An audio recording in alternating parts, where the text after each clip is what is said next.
So something like that.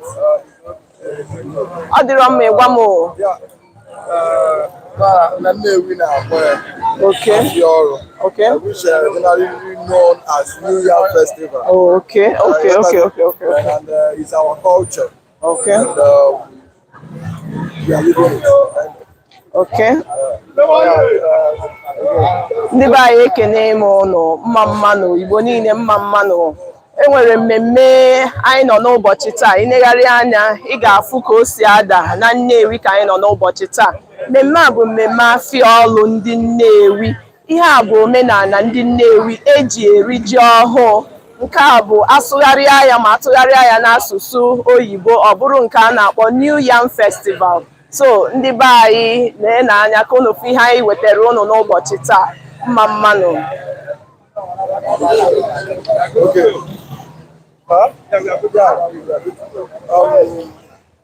Okay. So are you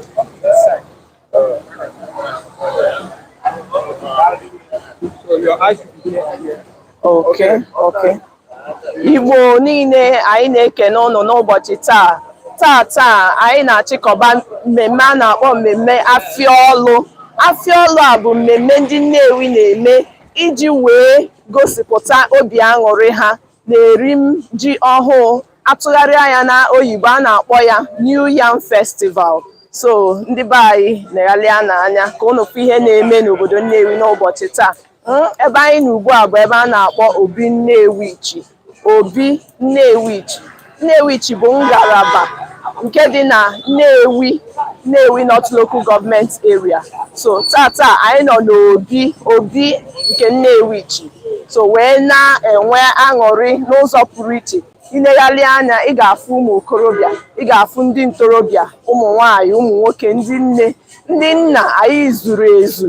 Na-egharị anya onye ọbụla bụ sọ aṅụrị n'ihe anyị na-eme n'ụbọchị taa. We call it New Yam Festival in English. It's a ceremony that heralds the New Yam, the end of the, we call it the end of the, is a celebration that heralds the, what do we call it? Okay, the New Yam Festival, yes, they heralds the harvest season. So where we are in Obi Nnewichi, the cabinet, you see different masquerades in action, trying to show their readiness and happiness for the harvest season. So enjoy yourself. Thank you very much.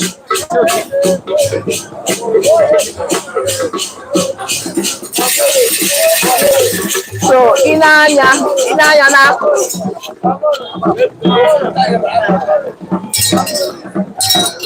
so inanya n'akụkụ m ị ga-ahụ mmọnwụ.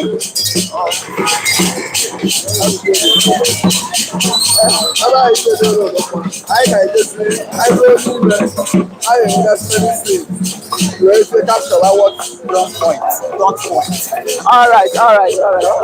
I have heard that.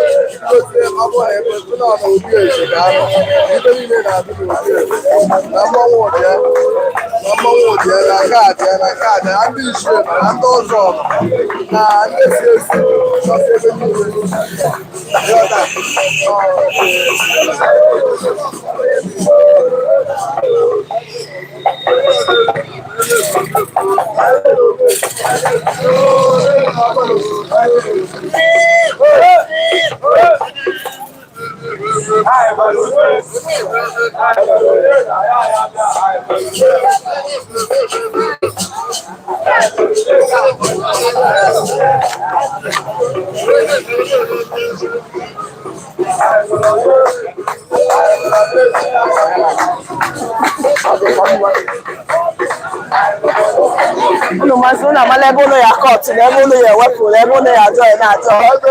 Ọ dịkwa mma.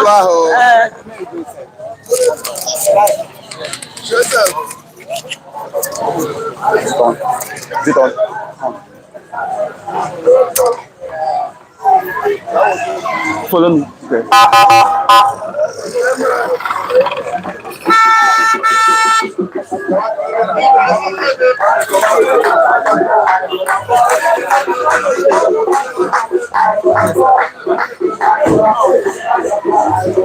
Inanya.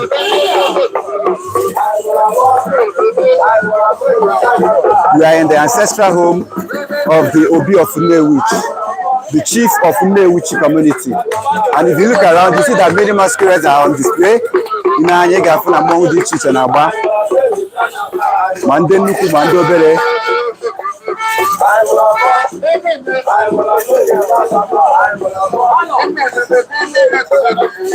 Yes.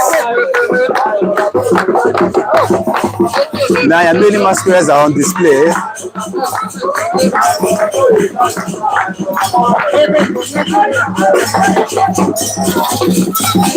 Kawu kana kwatu.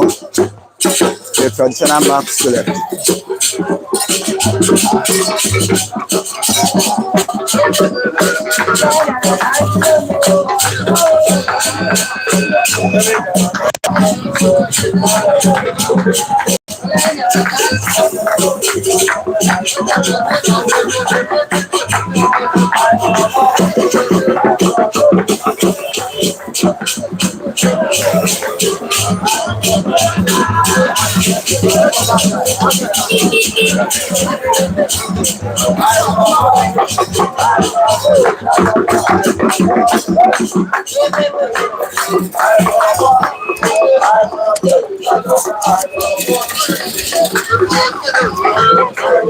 Inanya iga fo lukumon. Oh no no bo.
This guy. That guy. Okay.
And if you look around, you see many masquerades on display.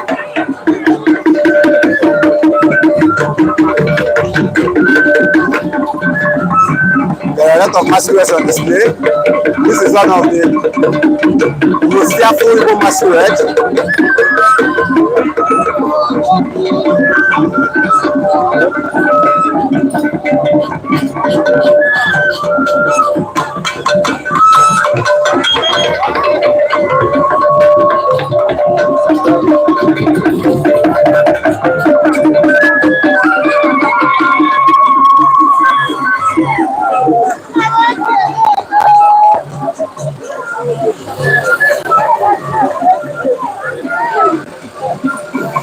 Now,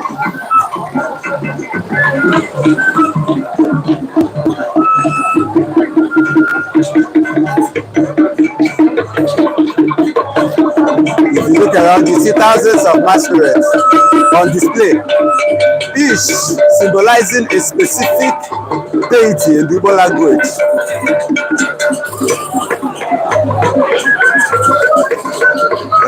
We are live at the traditional home and the ancestral home of the Obi of Nnewi.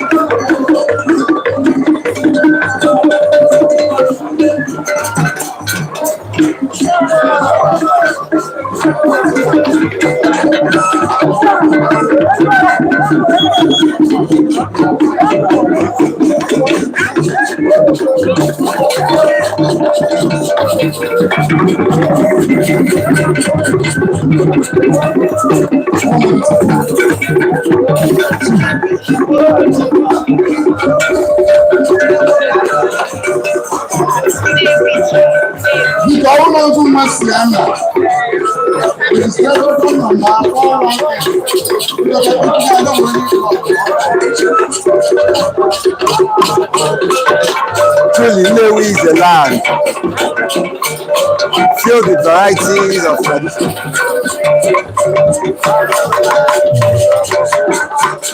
Yes, you can see many masquerades on perform.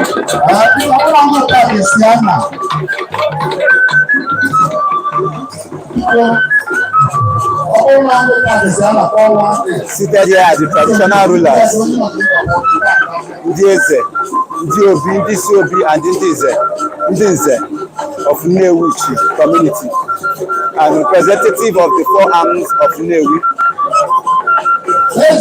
Royal family, 20,000. Recorder. Royal family, 20,000.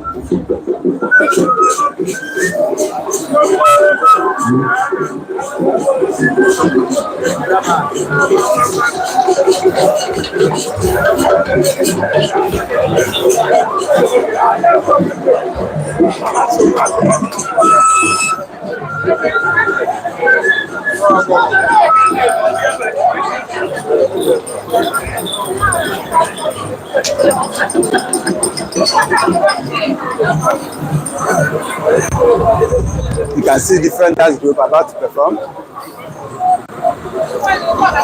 They are ready.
Thank you.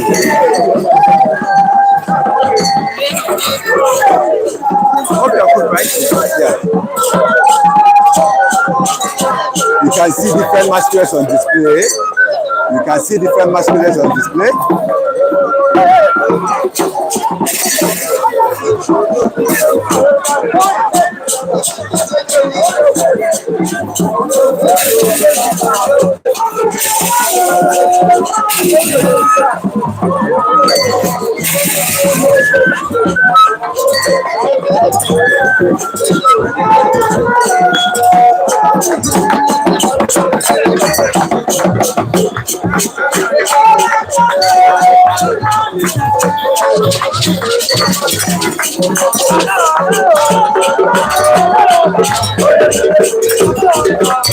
Looking around you, you can see thousands of masquerades, different masquerades representing different backgrounds on display. We have the Afro, we have the Ajofia, and we have other mighty and strong, powerful masquerades of color on display. The Honorable Commissioner of Industry, Anambra State Government of Nigeria. You are welcome to this workshop. The Honorable Commissioner of Industry.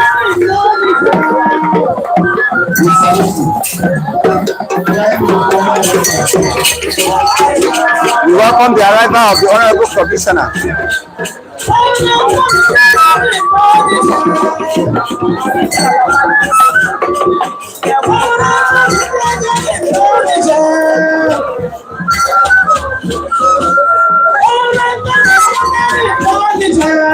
Professor, Obaga, you see the matter? My Honorable Commissioner, you see the matter, we salute you. We salute you.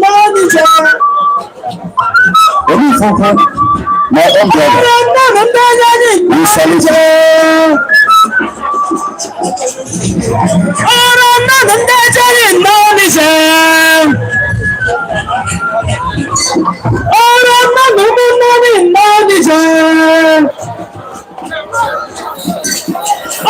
Right now, women are on display of their traditional dance. You can see them all glamoring in their traditional attires. Ladies take this and fabulous as always.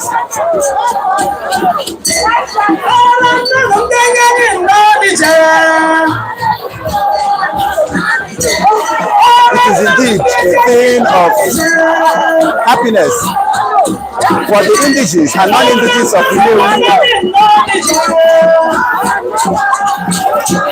You can see all of them smiling, happy, showcasing the cultural heritage. The cultural heritage that makes Nnewi the giant of the land.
Right now, the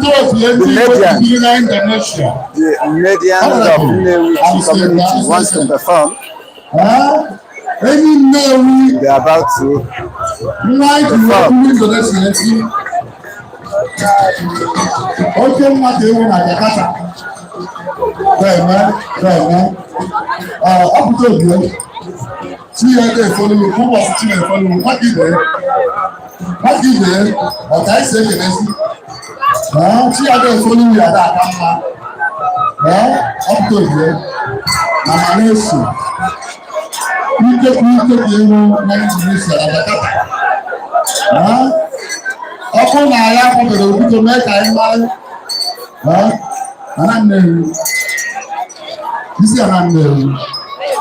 Acceptance speech.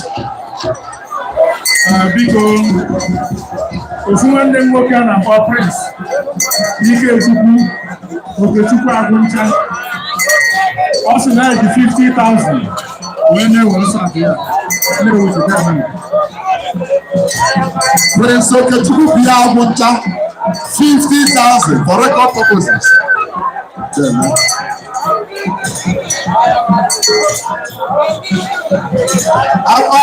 Augustine when Yana take long when they are talking. What about that minute?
United Kingdom.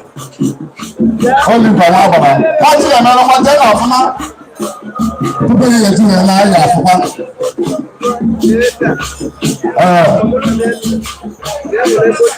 How will you? All the bunch on our wall.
It's a Royal family, 10,000. 10,000.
You know what I'm talking about.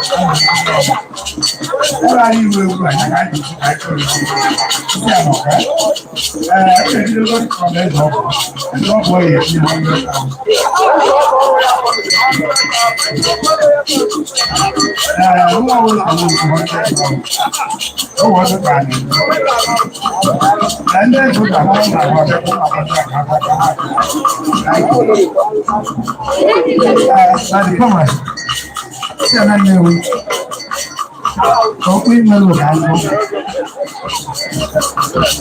the chief priest of morning Nnewi. Nnewi is more than Nnewi. Anytime Jelly people I'm never there.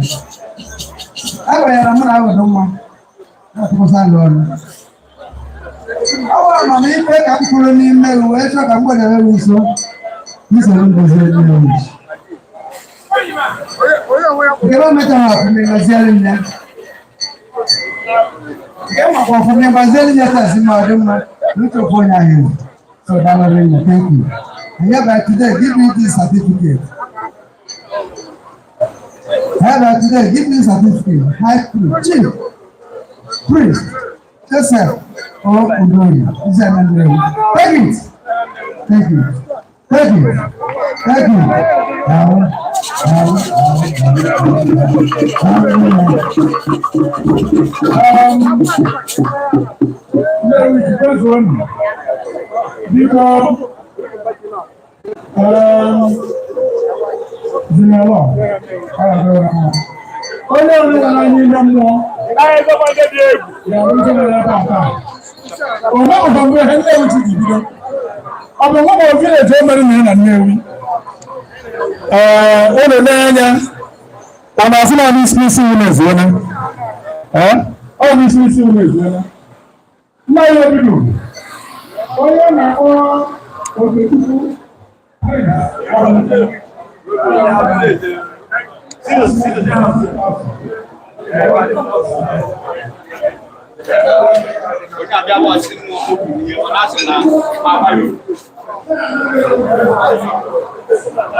Thank you very much. You are with 25,000. Let's go ahead.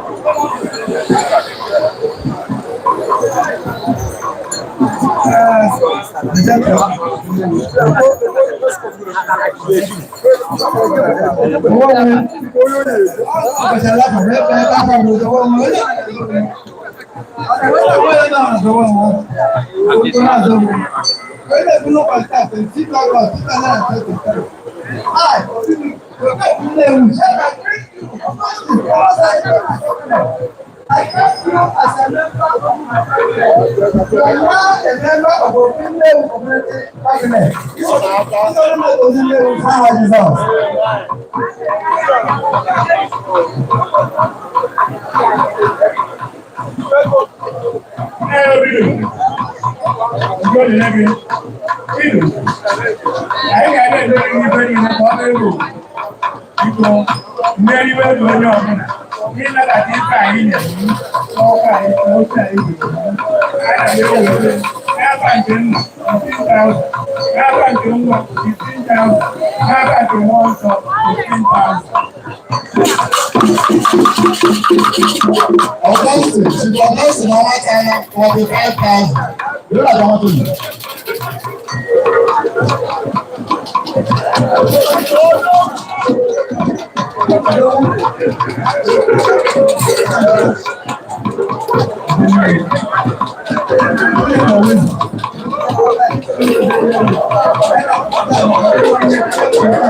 naira cash.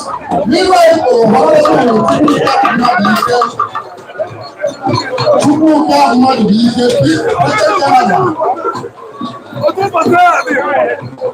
mgbe na-aga nwata obi 50,000 cash.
Today, in the generation of people, remember, you go to school. That would come in the use. He is a guy with the same name with Jesus. So this is a certificate. Take it to someone for the good.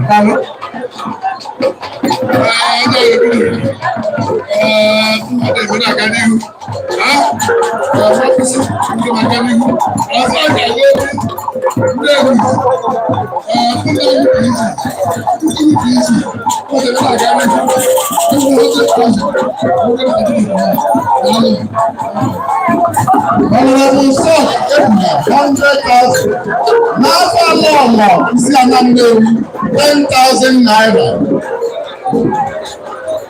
10,000 naira. Open na me pata. Hey.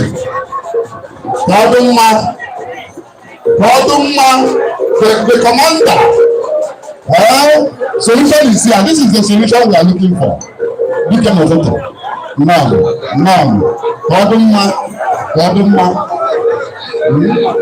Solution is solution.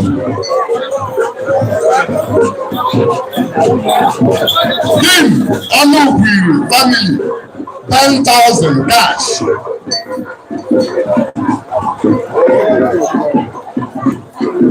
Zabon and Nnewi. What we are looking at tomorrow. That's get we done. No? What we like you tomorrow. What is the one way? No? What we like you tomorrow. I don't know. And I people what know. That's what I mean.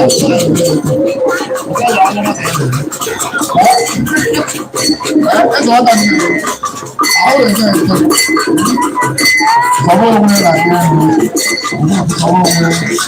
table water. Thank you very much. Table water.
20,000 cash. family 20,000 cash.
the sum of 50,000 naira. Anywhere for joint venture. I was in the spectrum of youth. What would you bring my money?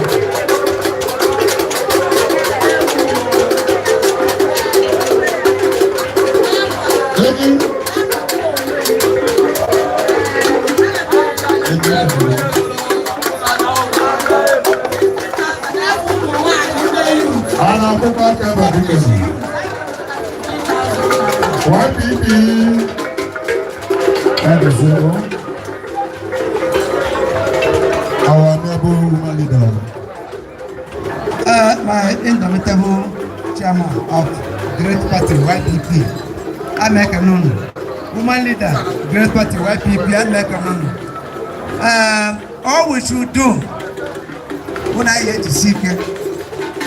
I hear up on the Nachikita, Hashaba. Hashaba, the YPP will take over Anambra State. And that's our prayer. I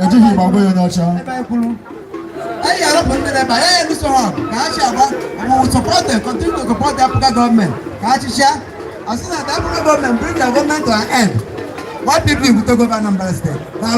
Thank you very much. Barrister Ifeanyi David, Knight of St. Christopher, I'm up when I'm bobbing in on him because they put a US certificate. Commissioner. Colonel Honorable Christopher Odechukwu, my own commissioner, the Highway Council.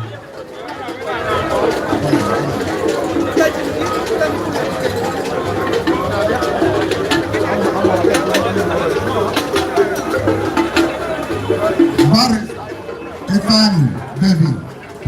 Hey, okay, one Abanzu. One people are making Abanzu China.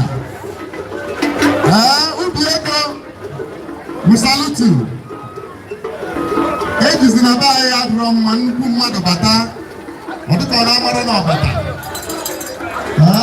I tell my mother. That is my mother. I salute you. What I will look at the small, little mother sitting what I little. She's sick. Now I will not want to mean and what to mean and I put it before you may look at the fact that when I said about the woman, I know I need to look at the house and what away the outside. I take the time for them. How is your man? When you know we are why people say I'm not. I don't know. Oh, well, I don't know about you. I'm going to lie. Let me see how I'm this is another method. Look at money. Come on, we are not possible. How much can you see? So you know my commission.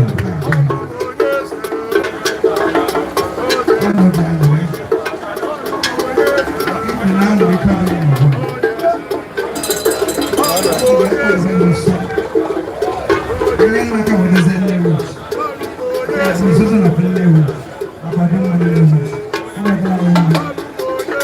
And hereby today, you, Barrister Ifeanyi David,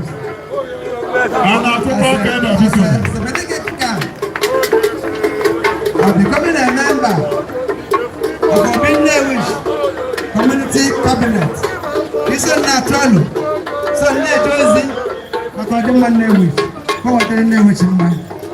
this is the certificate that authorizes you as a member of Afia Olu Nnewi Community Cabinet. Thank you. Take it.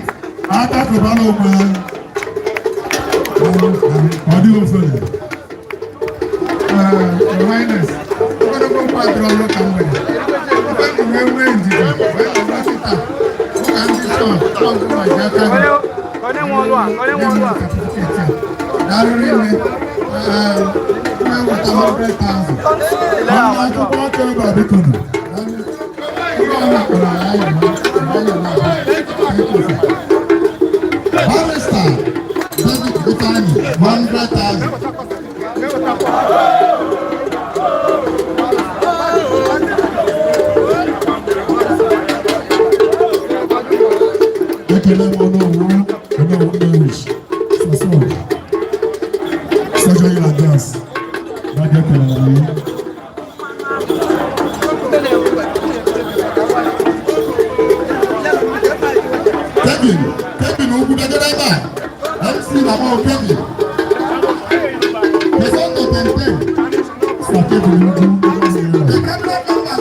I salute you. I salute you.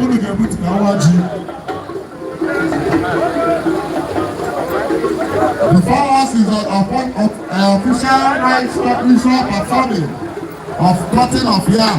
You know how we make it be computer kwaji.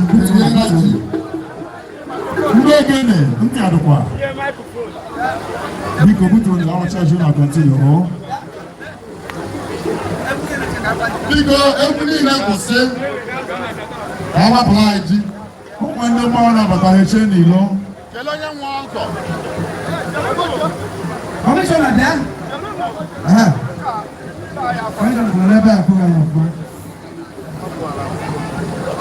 Yes. You can't knock on the system with can I joke about that one?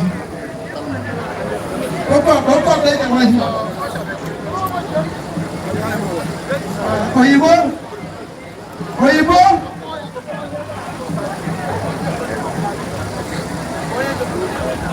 Kelone ji ọkụkọ ahụ ewepụtara anyị jiwa ji kelone ji enu.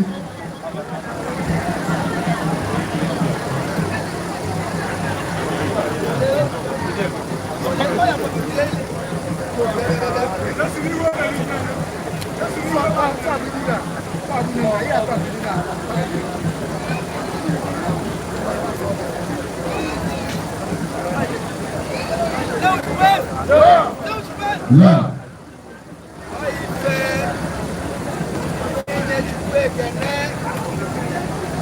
I am a Nnewi community. What the road was back. Friday, 25th August 2023. All of the time of Nnewi community. One thing is clear. The Yam Festival. I am a Nnewi and I know what's that. They go say, we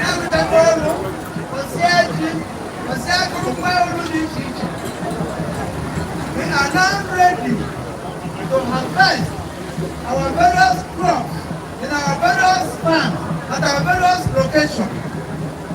I made it clear that when we need every people see the book and the animal with the Nnewi, then no, we're connecting now.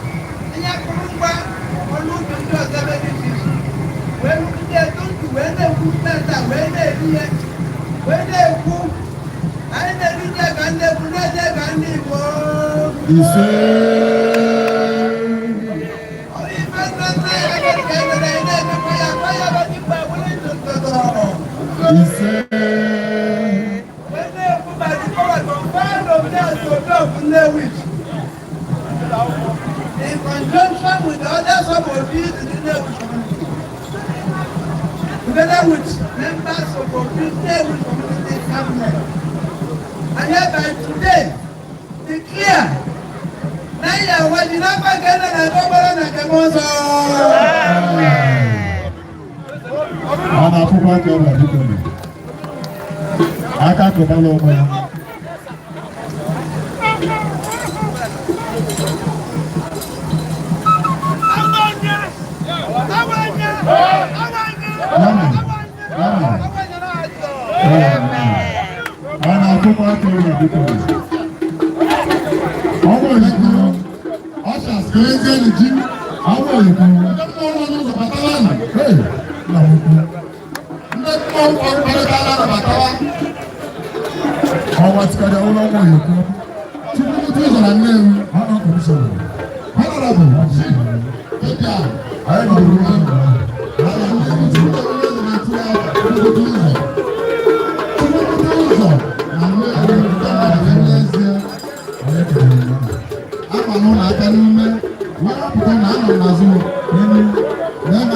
Thank you.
Afia Olu Festival. Ọmọ ní kíkiri kan máa wọ́n. Nígbà ilé protocol officers ní àbò ọ̀sẹ̀ àṣẹ àbíkọ́. Ilé protocol officers. Ilé protocol officers ní àbò ọ̀sẹ̀ àṣẹ.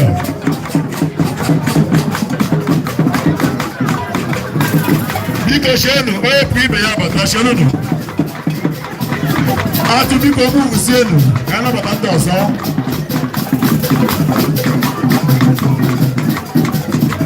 Honorable Ike doji ka ike neno. Honorable ne naso. Asa ni anya na ike ne. Honorable njide bube. Afia Olu Festival. ike chukwu obi mmale okwu ọkọ atụ emebe ike chukwu obi mmale okwu ọkọ atụ emebe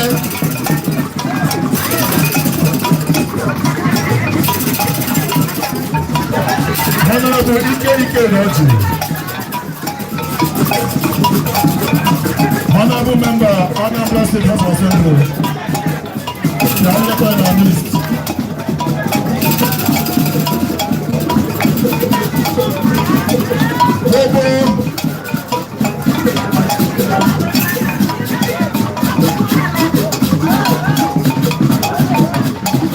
That's the departure of the Chief Medical Director, CMP, University Nnewi, University Teaching Hospital, Professor Obada, Oshinawata, the CMP,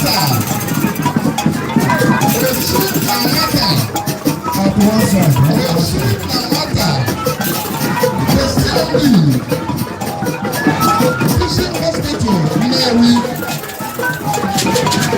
Professor Obada,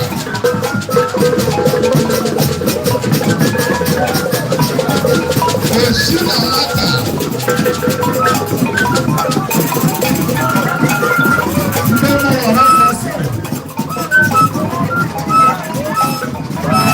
the only CMD that is an area order of the Niger, OON, Oshinawata,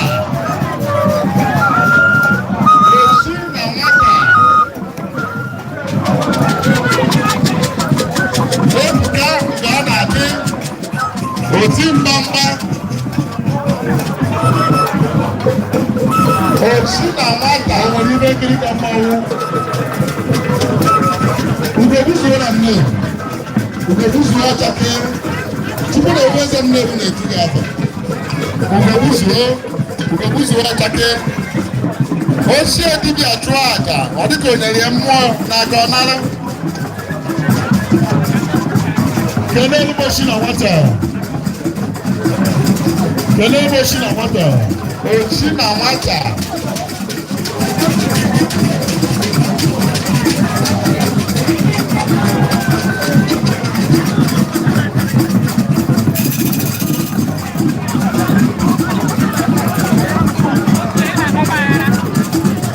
Kelee ugbo Oshinawata.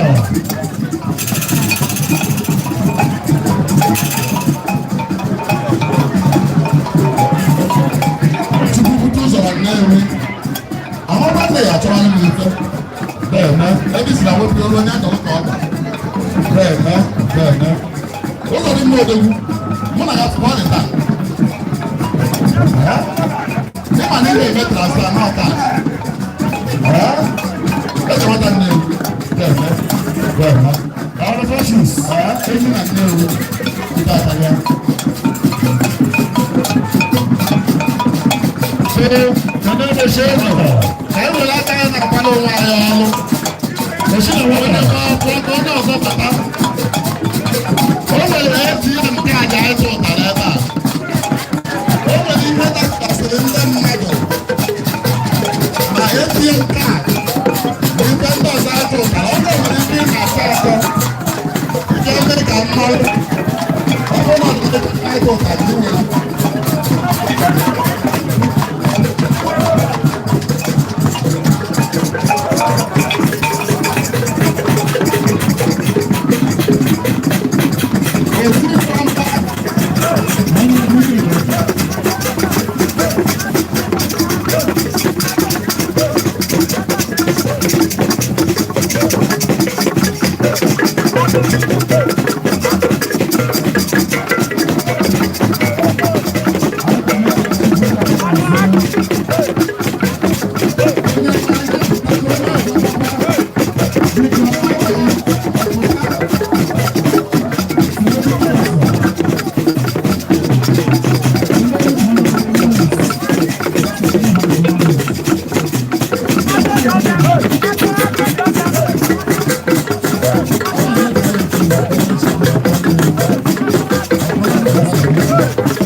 I salute you.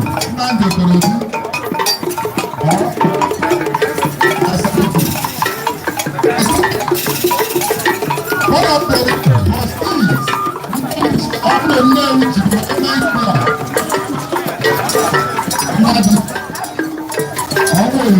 Nnewi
ụfọdụ raise the wire mana nke ijele nwanne nke ijele wụ eze nwanyị nke brand ambassador o nwere onye jere ịgba afa na nke otu onye si na eze nwanyị ruo ọmahadebe ọkpa ya so onye ọ gara ịgba afa uche dị n'ibe anya na afọ eze nwanyị gbakọta basị Afia na abụọ n'abalị ọsala ọka ala abụọ okoro nyakwa ịkwara ebe uru okorobịa gas Star Oil and Gas osi nnọọdụ Star Oil and Gas osi asaloti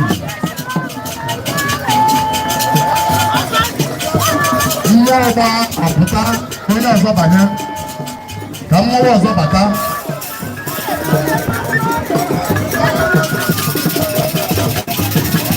ibe ama mmemme ọchịagha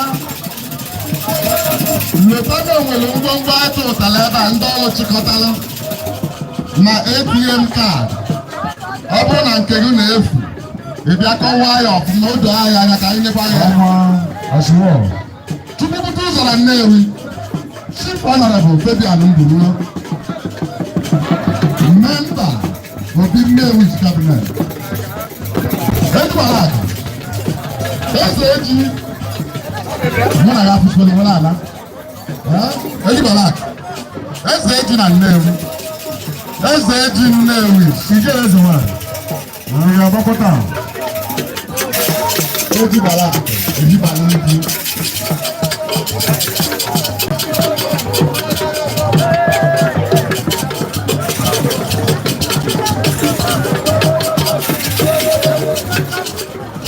We want to announce the departure of High Chief Chris Martin. This is an always Ogalana to be yellow when Aka.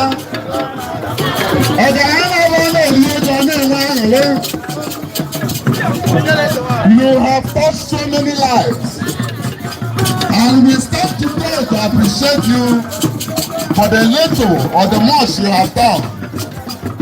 Chineke anyị ezi ndụ na-arụ isi ike wee chọọ gị mma maka ọ bụrụ na akụ na ụba na onye zugo gị nke onye leghị usurulu Chris Martin na Lagos ego unu na Nnewi jee na Lagos dọrọ bebi isolo oyi n'oko nwanne esila ọgwụ ịba wile bebi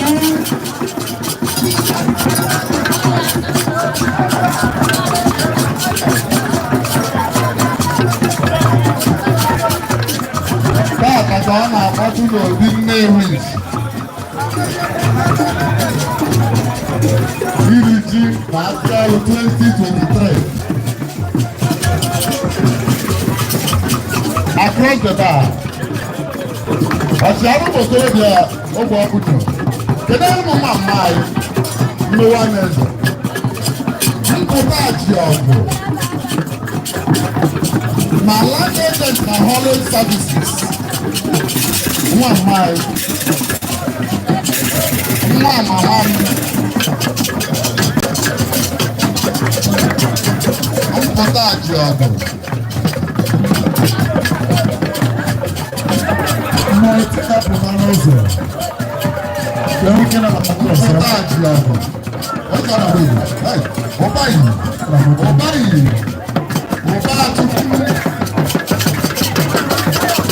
Chukwu Aluminium Company Limited. Jọ̀wọ́n náà yà bàrà yẹn. Kampala. Aka dọ́là na Nàìjíríà. A sì ń Chineke anyị yi nchekwa ya dọ́là ọzọ. Kampala. Ụmụ isi obi asọ. Kampala. Kedu daalụ maka ịbịa paspọtụ anyị.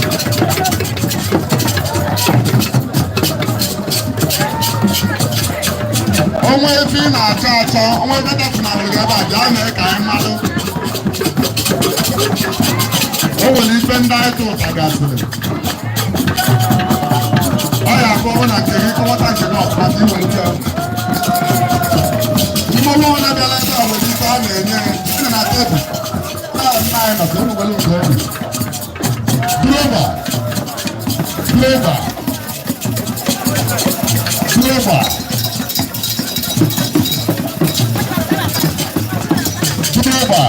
How can you do without saying goodbye? You cannot go without saying goodbye. Thank you very much. Thank you very much. Edis na wepia oluojo ọgbakọ ọdọ. All one seed on ọgbọ. One seed on ọgbọ. One seed on ọgbọ. Ọlọ́wọ́ ẹjọ́ ọ̀rọ̀ àti ìgbó jìnnà. Ọlọ́wọ́ ẹjọ́ ọ̀rọ̀ àti ìgbó jìnnà. Lọ́wọ́ ẹ̀bùn ẹ̀ṣẹ̀ ti kú. Kristian Ọ̀gùtì ní àgbà náà. Ẹ yà mọ̀ bẹ̀rẹ̀ láì fi pépé oge àtún mmiri. Maka na nna ya oturu mmiri. Nna ya otukwuru mmiri. Anyị dịbe weta okwute ahụ ebe ọ dị. O nwere ife eji malụ ndị. Asịrị na akpa ha na-agwọ ife. Ọdụrụ ka nwa nsị a maka ife ọ na-eke ha. Onye na-emepe ya ogbuola ezi. Onye ọkụ ojii a na-echekwa obi dị ugwu. Ọ na-echekwa ọbụla ebe Lagos. Echi ya ekwe nke onye ọbụla. China nke dịkọ n'ebe a. Onye ya si ya asụ ya. Sị na China nke dịkọ n'ebe a. ihe ọrụ n'agbanyeghị na-esi aka mmiri n'aka ahụ otu ọrụ oyi tata onye wutere anyị maka na painful experience mana afụrụ ife emedi ya ihe akachi ome ha na omeko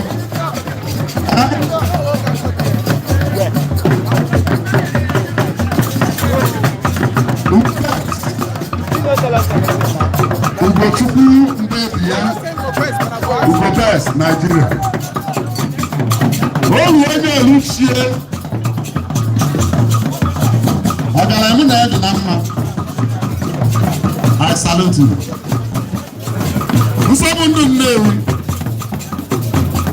ndị egwu niile bịara ebe ịkpọrọ ha ego ma ndị onu ṅara niile nne ekelezi gị n'afọ anyị niile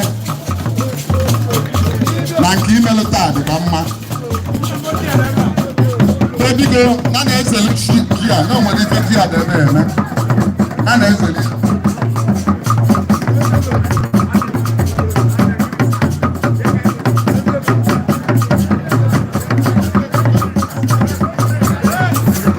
eze ọnọdụ ugo eze ọnọdụ ugo mmanwụ ọhụrụ abịala ebe a bịa na tebụl ka o nwere ife a na-enye ndị mmanwụ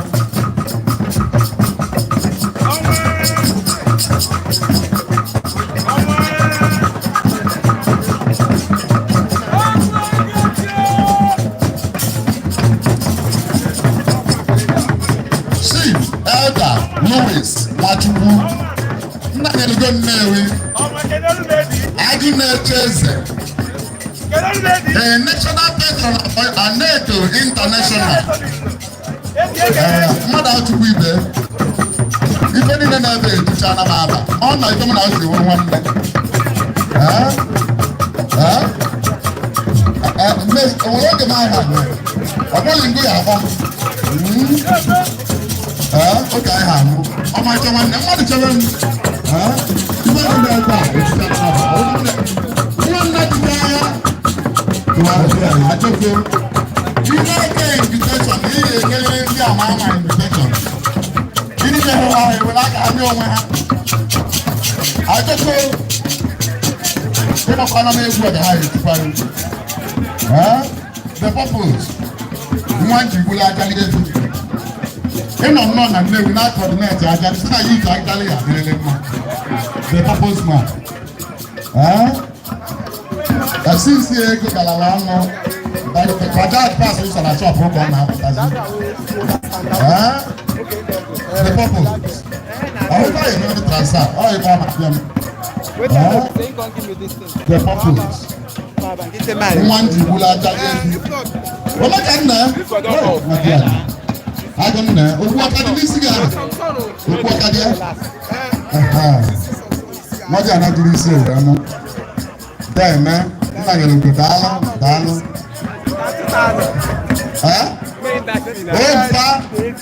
Ompa na Nnewi. Ompa, even na do I just follow you. The boy just na follow you.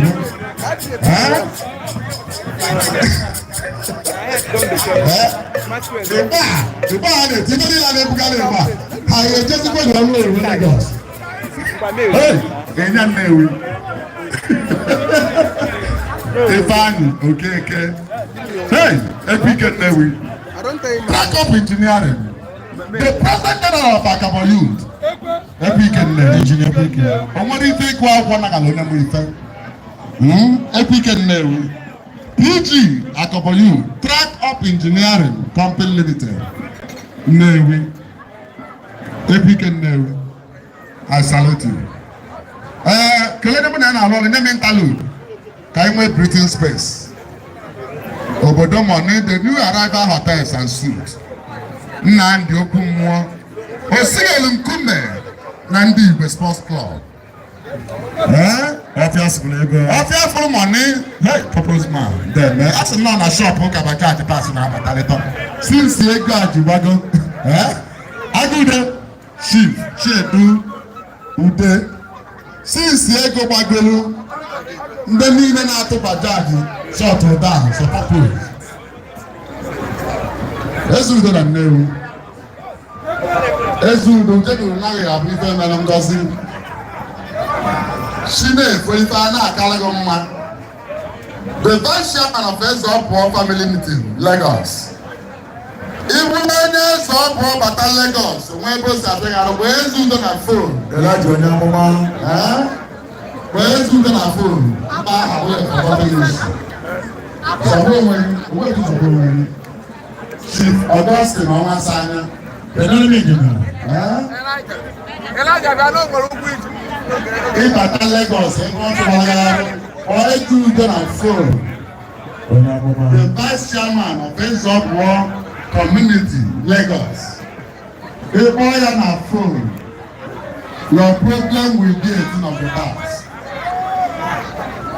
Let's go on some one never go. That's what I have. The radio naturally no. I can go with that. Madam has read there. All seven come never batalego. Can you see that? Oh, no. So, imagine now. Maazị, maka ọ nwere ọsọ ọkpọrọ m kpọbara ya ụmụnne m ndị ya enwe nwa ike ebe anyị nse kpọda m ọkpọ mmadụ na-abụ na aga nta 20,000 ọsị m chinere ụzọ fon ma ọ na-agazide aga nse nọ na-aga mgbe ọzọ ya na-akpọ o nwere ịma ya kpọ ọsị m na ya kwe nse ife ọlị kpọziri ọrụ maka ọ nwere ndị na-ahụ mbọ ọkigbo nke a na-aka aga m ahụ ebe onye ahụ abụọ ma abụọ itinye na ọba n'ife nadiko onwe onye mere ibe onwe onye mere ibe Chineke mere anyị nwee fair weather today. Dibia give me interlude ka anyị gbanye fuel na jet. Chineke mere anyị fair weather. Ọ na-afụla anya ịga Afia Olu a mmiri wee ya atụ ụgbọ mmiri. Eze bi na anyị Charles Mọ̀tì kẹ́ àdéhìíta ní ẹ̀kọ́ fẹ́ ẹ̀rọ òkè káwùsí ẹ̀sẹ̀ ní Igbo náwùsí sífò kẹ́kẹ́.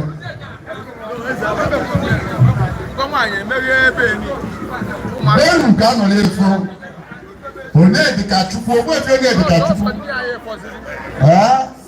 ogbu efi onye èdìkà chukwu ọrụ oyiwe na-adị mma ijecha ya ịnata n'okorobịa mgbe ya abalị obodo uru.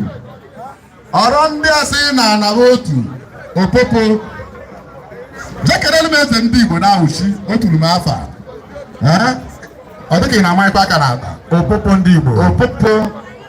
You taught me how to drive. Deme kwuo na ọ na-emekwu nwa amụrụ n'obi eze nwa chọchara ebe ọ ya dị ụwa Prince Ifeanyi Onyekaba ọ bụrụ na obi Nnewi ọ bụrụ na mmadụ nnọrọta ndị okwu na-atụkọ ndụ okpukpe a na-ejere nnukwu mmadụ ekere gị okpukpe nke anyị ya na ndị stọmbụ dị ọbụla ya na-esere the president of the community, the president of Ezeopo, and the president of Ọdịda and Akwụkwọ. Bịa nụ ka unu were oke unu, na o nwere ife akwadobere unu.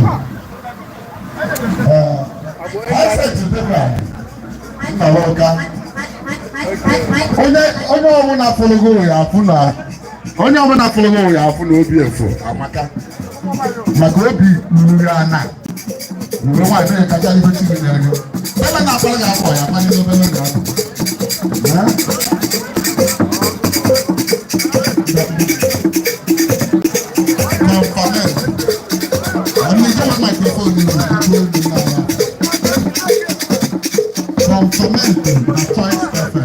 enyi Nnewi, enyi na Indonesia, enyi na Nnewi, enyi na Nnewi, enyi Abezo, ife Nnewi fi Canada na Jakarta, Honorable Lawrence, thank you very much. Again, I'm also That's your candidate. Prince Elo Chukwu over there. Elo Chukwu.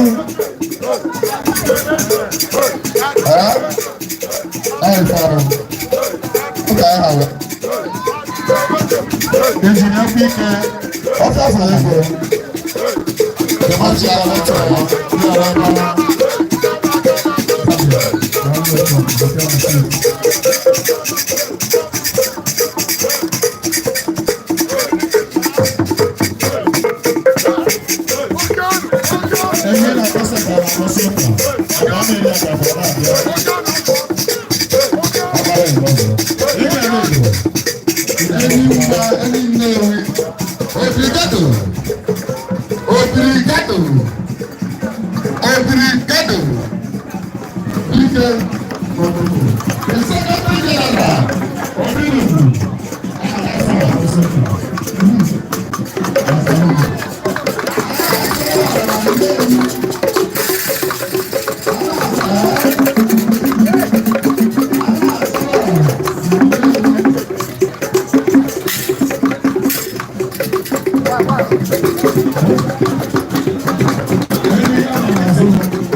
and inauguration of the members of the cabinet.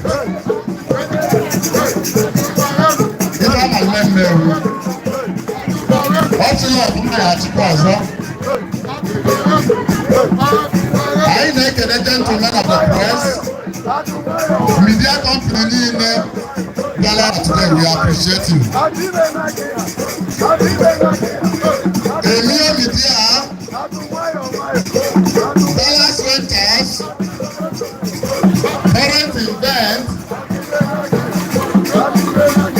all the gentlemen of the press, we salute you all. Onye tajuwe fenie, ebe.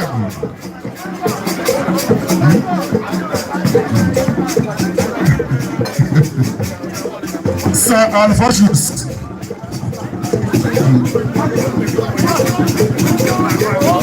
Onye kozuru. Nwa na-akwụ apụ, onye kozuru.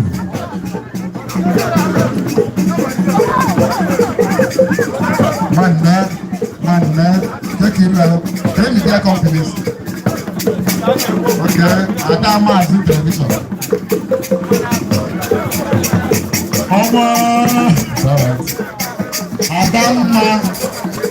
Adamazi TV. Adamazi TV.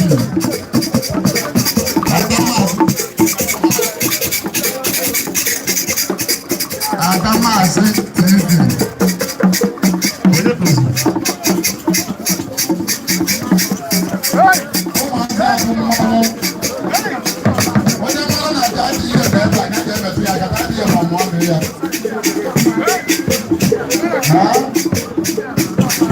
Onye mana tati ihe na mmanụ ihe a na ebe a, ọ ga-emechi ya aka.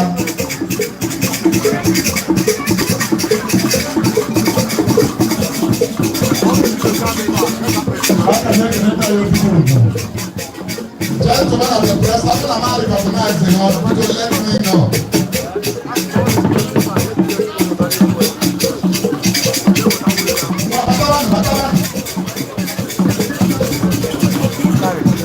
All the place.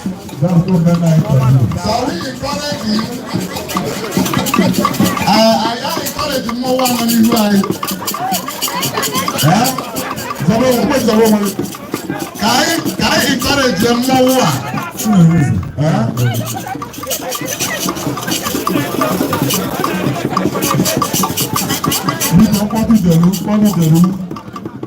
I think it's nice so you're willing to wear it and because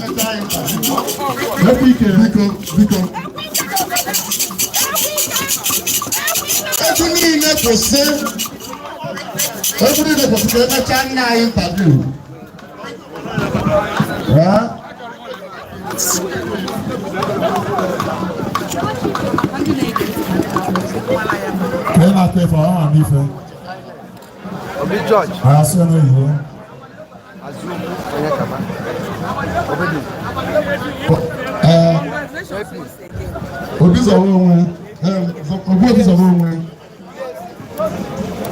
Obi Pocha here, the man and one or the team because if I would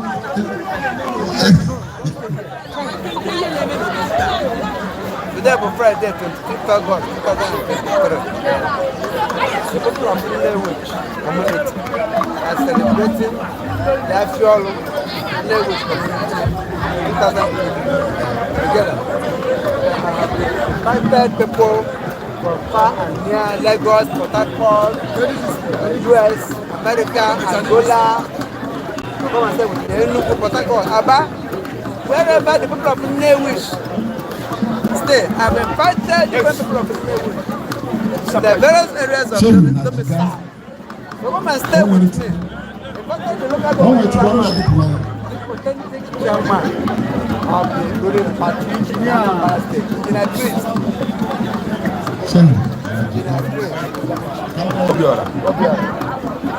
I'm glad he came with the executive to stay with me. I'm a party progress with the local government chairman. And it is my duty to continue having relationship with the government. So, I feel Nenyemo Biangale. Today, Nnewi's community has come together, far and near, both of them abroad in diaspora, to come and create this occasion on Nnewi's. Mr. Echezana Obimala. And I have said in my opening speech that a good administrator is one who brings people near to him. And when you bring people near to him, people will support you. But when you stay like that, and they do not let people go away from you. Today I have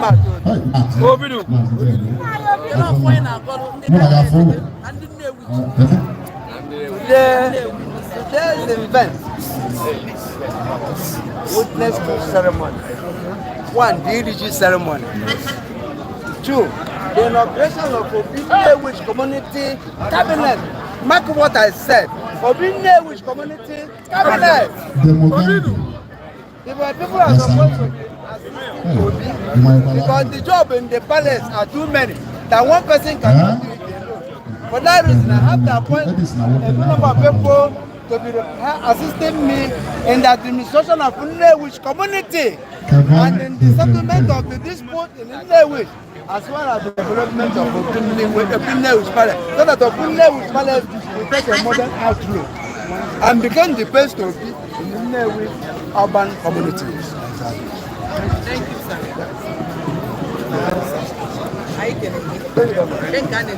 Obidu.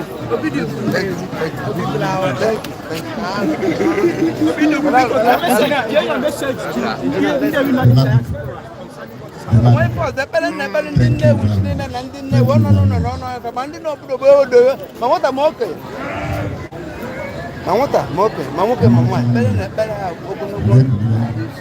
And that is upon Nagara. Now go out from one in the man didn't know, man didn't know, because I'm going to go now. Oh, yes. This one, I don't know, Mamoka, oh, going to go now.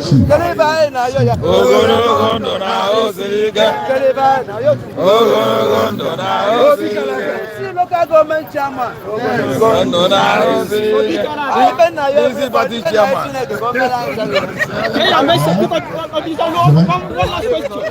What is your advice to Igbo lost to their cultural heritage?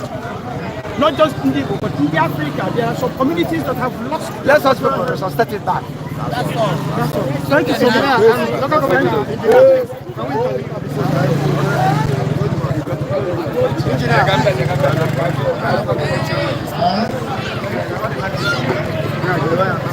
That's all right. We have just concluded the interview. Thank you, man. Chineweze, Ashalago. Chineweze. Then, Mama Kabia, you need to take a watch. My calf is in the game and I'm not. Godumma.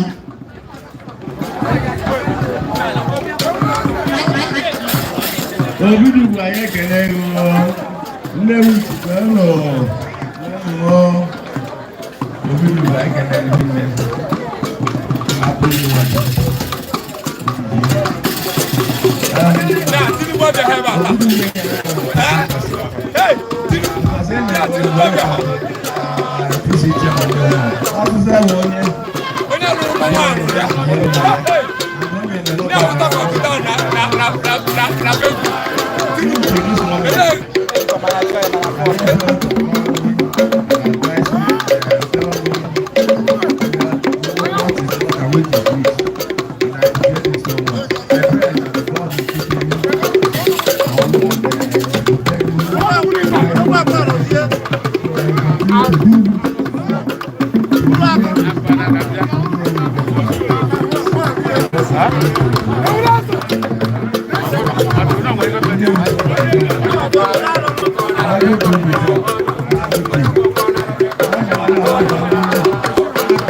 To you and the Apocalypse government. That's the I salute you. Apocalypse Nnewi. The first chairman. Election.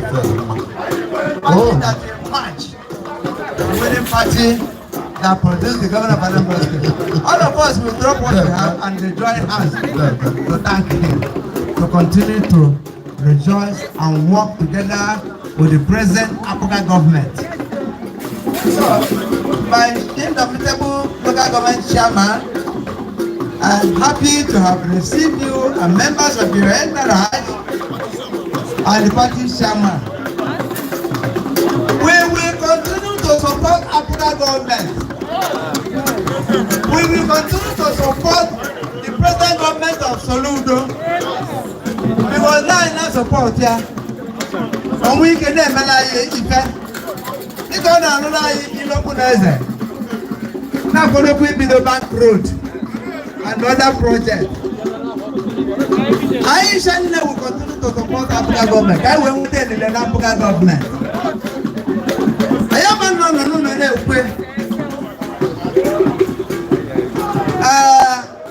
that one I'll come to your office.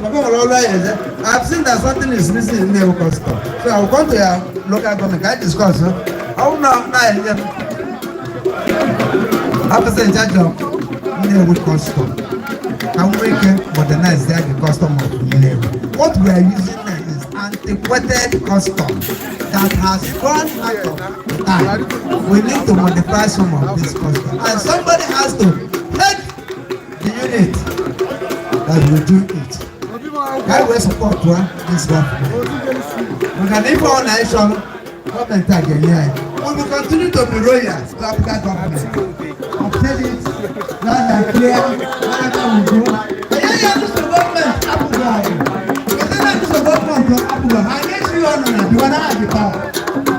So then what we can do is to join hands with them, give them hand of fellowship, and enjoy the goodies with them.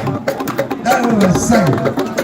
So God tells the governor that we, the entire people of Nnewi, are individually and collectively supporting the Apuga government. Commissioner for Industry and Commerce. The commissioner was here very few years ago. As about that, I never think I could talk enough. Let government get out with the wish because I is the commissioner. I well, I never so I had them on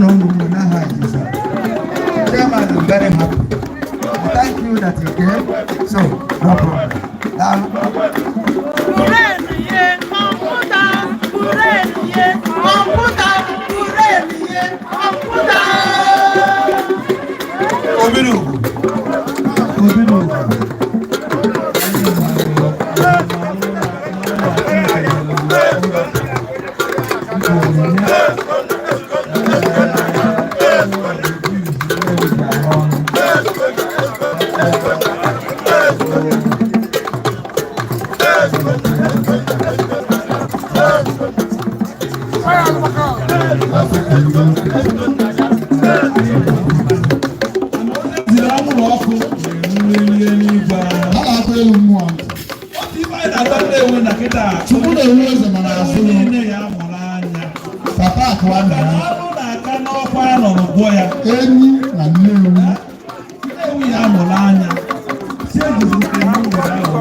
So now I am happy now if I you pull but as in a voice public is voice day.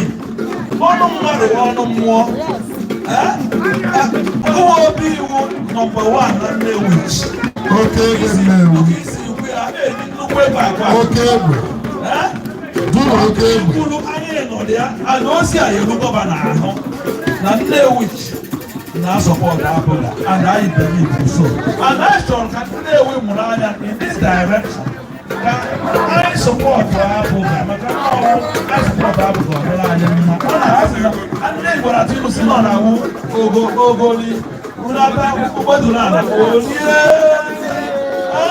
So no even to the event. I let them on. I say Abuja do Anambra State. And Abuja play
Okay, thank you. Okay. Go ahead.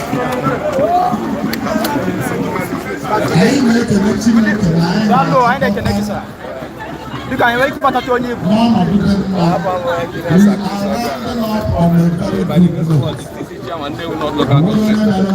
Okay. You will keep on your told me the market. It is Jan Nnewi Tata.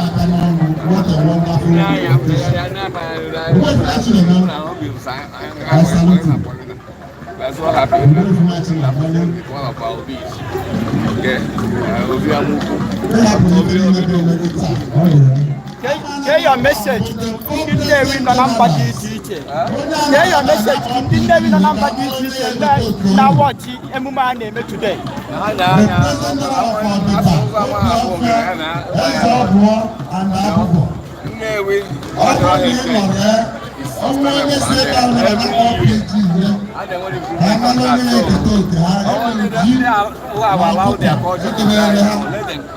Emulate us and try to revive their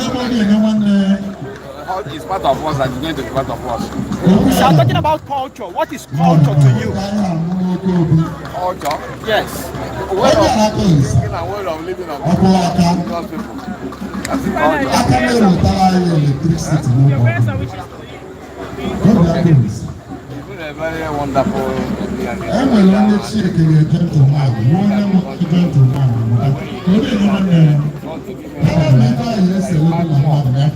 on the lives of the people living.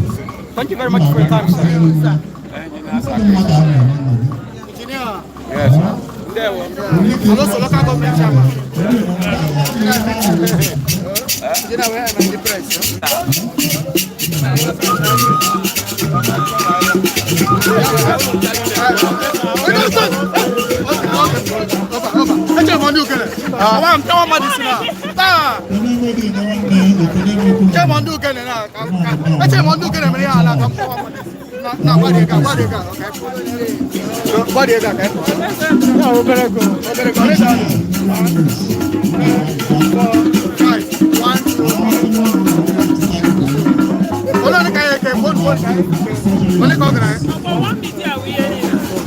Okay, here one hospital, right?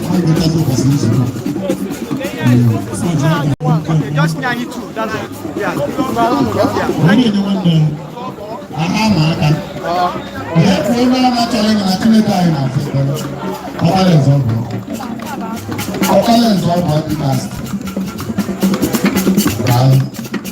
Our ambassador in Abuja. Ambassador is not the card I have.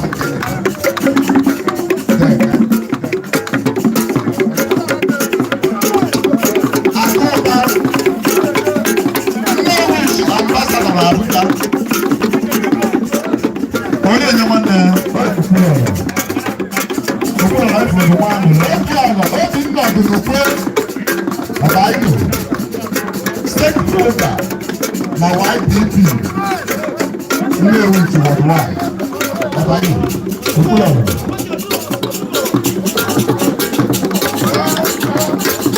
Odi anyama ndere se wala olule.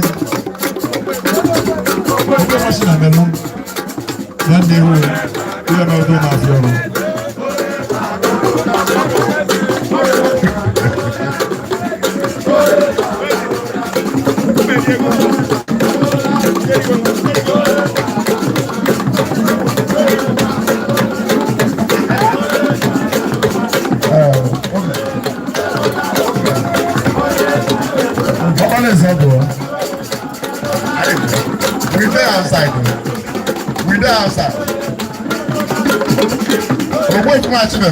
I can make an engineer. I salute you. Engineer guy.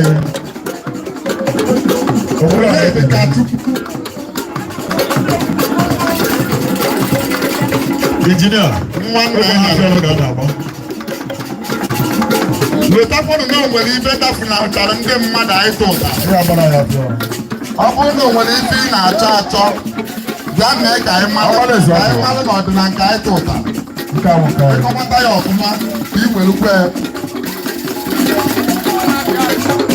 Onye dịka Chukwu. Onye enye nwanne ya. Ọ na-awụ afịa mechicha ndị nwere ife anyị were ọnọdụ. We still there outside.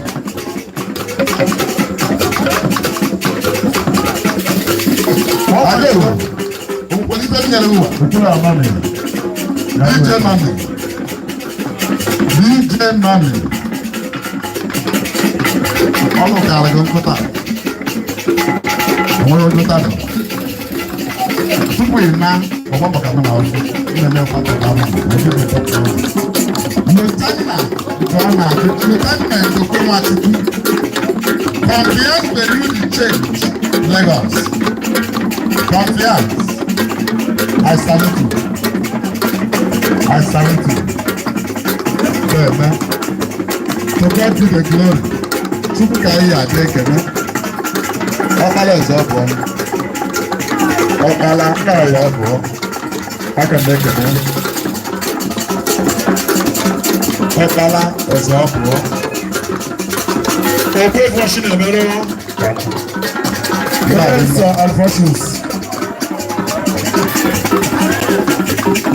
The DJ money, my vendor. Ọ̀ṣìáyá, ìgbà màlúmẹ́, ìgbà ìmẹ̀lẹ́ta, ayé màlúmẹ́ ẹ̀dẹ̀lẹ̀ ọ̀fúnná. Oké èpè. Ìgbà màlúmẹ́ Nnewi, Honorable Chief, Nchedo Ọ̀bọ̀, Ọ̀ṣìáyá, wọ́n dẹ̀ náà múlò bí ìgbẹ́ Nnewi. Wọ́n ṣe bẹ́ẹ̀ ni nne Obiora, we salute you. We salute you.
Okay. No, Biagan so. Kai has the ability for that. Onye ọbụla chose ọjọọ maka na anụgide ha n'ọgụ ọ na-emekọta obodo m aka kịta onye nke nọ na-asị ya wụ na egwu aha atọ metụkwa m aka nwanne m ike ọgụ aha agwụna ibe a na-achọzi iwe onye ọnya atọ n'aka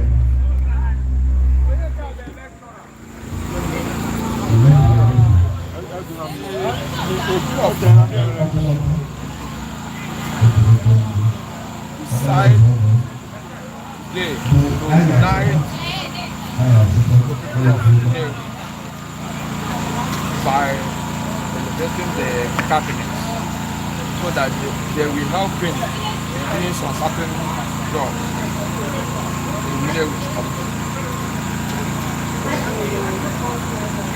Very, very, very, very well. My prayer that God guide and give us wisdom so that we will worship Him in the name of Jesus.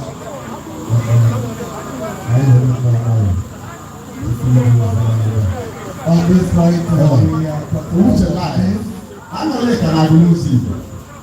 To do the owners of the timber masha. I don't know if it's one every community. We elevate the not only Obi of but the entire name as a whole. Today you are being honored. Yes. So who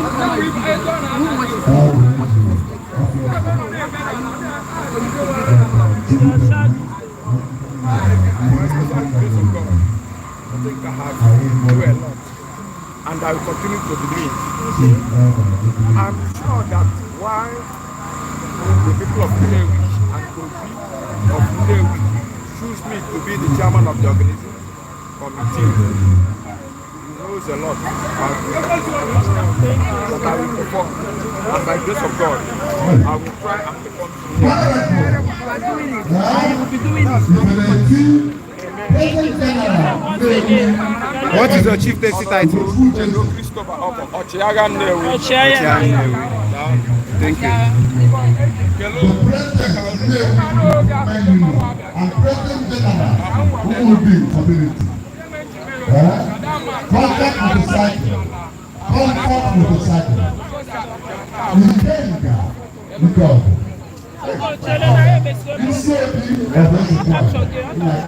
Okay. All right, guys. We've actually come to the end of this event. So stay tuned for the one coming up tomorrow. That will be the grand finale, and it's going to be wonderful. You don't want to miss any moment of tomorrow's event. Thank you very much for staying tuned. This is Adamazi TV, live in Nnewi, signing out. The President General, Nnewi Emeritus, Honorable Ugochukwu